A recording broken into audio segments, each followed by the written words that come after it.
Alors bonjour à tous, aujourd'hui on s'attaque au deuxième épisode de l'Observatoire de la Ligue 1 et aujourd'hui on s'attaque à un club historique de Ligue 1 qui est le Racing Club de Strasbourg. Donc Strasbourg, on connaît leur schéma, un schéma qui ne va pas aux supporters, mais qui va bien aux dirigeants. C'est que là ils ont fait une belle saison, mais au final pour tout recommencer. Euh, Là on le voit, les supporters n'acceptent pas la situation, évidemment avec le block-out. On a vu que toute la saison ils ont tenu le 10-15 minutes sans chant à chaque début de match. On peut voir des joueurs auxquels on s'attache en tant que supporter, comme André Santos, comme Valentine Barco qui vient de partir. J'ai mis Emega, alors ça peut paraître un peu ironique, ça ne l'est pas. En fait, ce qui a déclenché un peu le mécontentement des supporters, c'est le fait qu'ils posent cette photo où ils posent avec le maillot de Chelsea. Il y a aussi Rosseigneur que tu perds en plein milieu de l'année. Tu peux pas construire quelque chose de durable et donc tu es contraint à reconstruire chaque année quelque chose de nouveau.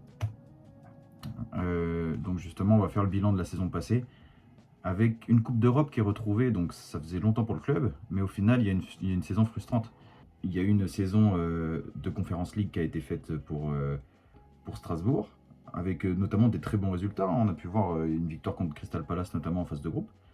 Il y a même une première place, me semble-t-il, en phase de groupe qui a été atteinte. Et la dernière fois qu'ils avaient joué une Coupe d'Europe, c'était les barrages d'Europa League, avec l'ère Mitrovic, avec Thierry Laurey en coach. Bon, il y avait une victoire 3-0 à Francfort, mais tu gagnes à Strasbourg en plus, c'est quelque chose d'assez historique à ce moment-là pour le club. Et sinon, ça remonte à il y a 20 ans, en 2005-2006. Donc certes, le club arrive à aller de nouveau en Coupe d'Europe grâce au projet, mais tu construis rien de durable. Et justement, c'est ce qu'on va voir. C'est qu'il y a eu plus de 110 millions d'euros de dépensés l'année dernière. L'année dernière, tu recrutes Joaquin Panicelli, qui est peut-être ton transfert le plus cher, mais au final, tu as 36 arrivées. Tu as 36 arrivées tout au long de l'année. Avec Oisberg, recruté 15 millions, pour moi, il n'a pas encore prouvé. Je le trouve encore un peu trop frêle, peut-être pour la Ligue 1 et la Coupe d'Europe. Mais on va le voir après. Pareil pour Amougou, qui ne s'est pas encore imposé. Mais tu recrutes Omo Bamidele pour presque 10 millions. Barco, pareil.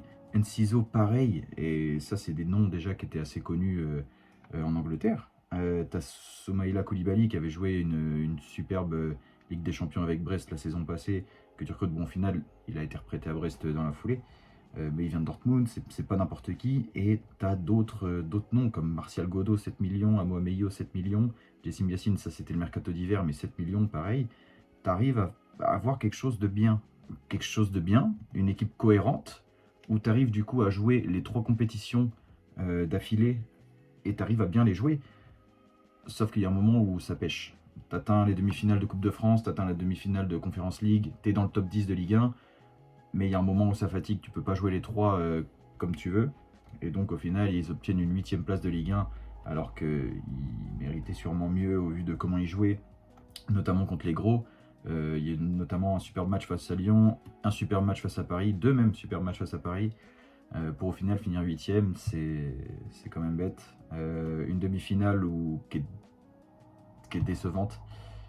Tu sais de quoi ils sont capables et ils perdent face à Nice, qui derrière va jouer les barrages de Ligue 1. Et tu perds face au Rayo Vallecano, une équipe du Rayo Vallecano qui a vraiment bien joué sa Conference League. Mais quand tu bats Mayence juste avant, Mayence qui était l'un des favoris de la Conference League, tu t'attends à mieux, tu t'attends au moins une finale. Sachant que c'est Crystal Palace qui l'a gagné et tu les as battus en phase de groupe.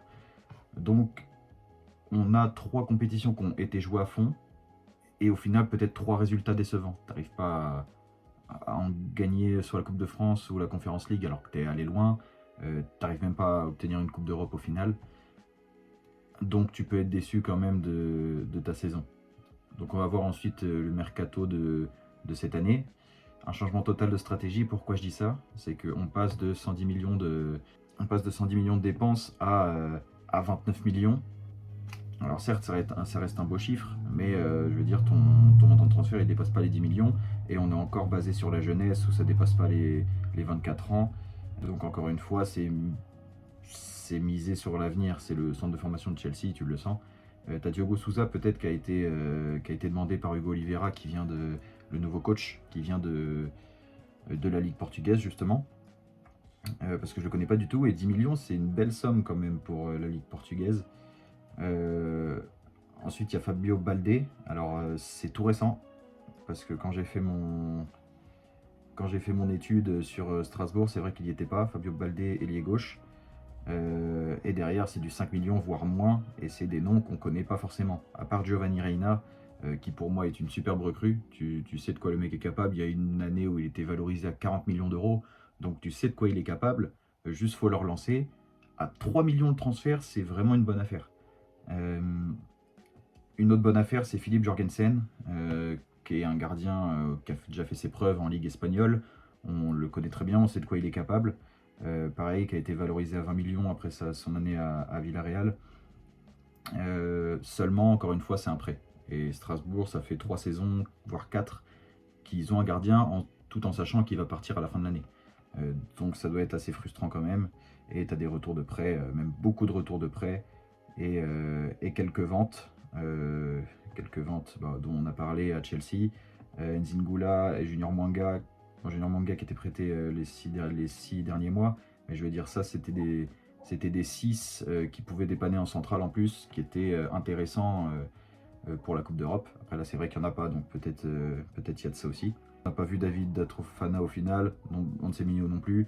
Il y a juste Mike Penders qui du coup retourne à Chelsea, mais bon, tu prends Jorgensen comme je l'ai dit. Donc les rumeurs chaudes du moment montrent que Diego Moreira et El Mourabe sont en partance pour Leipzig. Alors très mauvaise nouvelle, et surtout Diego Moreira. Alors certes c'est deux cadres, hein, mais surtout Diego Moreira parce que c'est la priorité de Leipzig en tant que remplaçant de Dian Diomandé. Alors, je pense qu'ils vont mettre un beau billet dessus. Ça parle de 60-70 millions. Après, ça fera des revenus pour Strasbourg.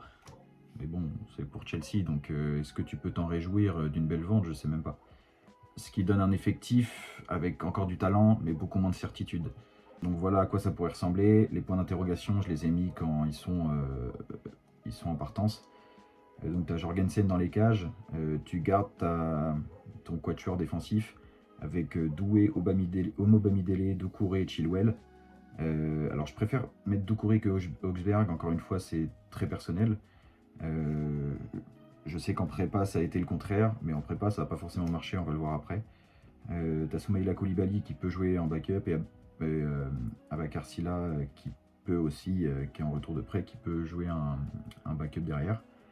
Il y a Del Blanco du coup qui vient d'arriver en recrue. Je sais pas du tout ce qu'il donne, mais je pense que ça va être la doublure de Chilwell, vu le montant et le club où il arrive. Je sais pas si ce sera un titulaire dans un premier temps.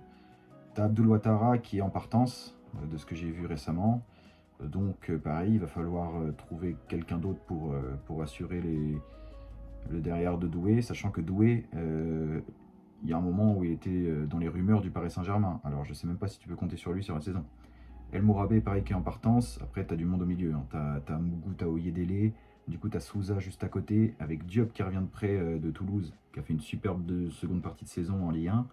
Et Diong qui revient de près de Dunkerque. Alors, je sais pas trop ce qu'il donne. Peut-être que pour la Ligue 1, c'est un peu trop juste. Du coup, tu as Moreira qui est sûrement en partance, mais derrière, tu as du monde. Tu as Mohameyo, tu as Yacine. Du coup, tu as Reina qui peut jouer à droite. En 10, tu as Nanasi. J'ai mis Nanasi ici parce que toute la prépa, il l'a fait en 10 ici. Donc, je pense que ça va être à lui de prendre l'axe. Avec pareil, Reina qui peut y jouer. Tu as Brandt qui a été recruté 500 000 euros, il me semble, qui peut jouer 10. À gauche, tu as Godot. T'as Nanasi qui peut y jouer, t'as Reina aussi qui peut y jouer, et t'as Ryan Messi qui revient de prêt. Alors, Ryan Messi qui était un espoir, je sais pas si ça l'est toujours, je sais pas comment s'est passé son prêt à Neom,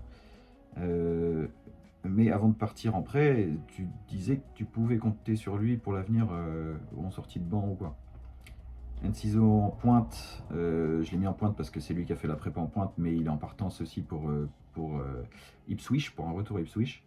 Sinon, t'as Sekoumara qui revient de prêt. Et bien sûr, t'as Panicelli qui revient de blessure. Alors, je sais pas quand il va revenir, ni comment il va revenir, mais il faut qu'il revienne. Il faut qu'il revienne pour que Strasbourg marche, parce que sans lui, je pense que ça va être très compliqué. Donc, maintenant, on va voir la préparation, et c'est difficile de faire plus inquiétant. Comme on peut le voir ici, tu fais un premier match amical où t'en prends 7, tu te fais surdominer, t'as pas une occasion. 7 buts, c'est énorme. Pour une prépa où tu sais que même l'adversaire joue pas à fond, c'est énorme. T'en prends 2 face à Blackburn. Blackburn qui est plus un super club anglais. T'en prends 4 face à Brighton. Certes, t'en mets 3, mais t'en prends 4. En fait, tu fais que de prendre des valises. Elversberg, t'en prends 5. Certes, t'en mets 2 encore, mais t'en prends 5. Fribourg, t'en prends 2. Et donc Fribourg et Blackburn sont les matchs où t'en as moins le prix et t'en prends 2 quand même. Ce qui fait un total de buts énorme. 16, 18, 20 buts en 5 matchs. Tu prends 20 buts et c'est pour ça que j'ai dit que la charnière qui était alignée, c'était Augsberg et Omo Bamidele. Omo Bamidele, j'aime beaucoup. Augsberg, c'est trop juste. Et je sais pas si c'est dû à lui dans les résultats, mais pour moi, je préfère largement un Ismaël Doucouré à sa place que lui. Et j'ai hâte de voir le match face à Newcastle, hein, sachant que c'est là-bas. Oh là là, ça va être dur. Ensuite, pour les joueurs à suivre, donc pour moi, le joueur à suivre, ça va être Martial Godot. C'était mon chouchou de l'année dernière.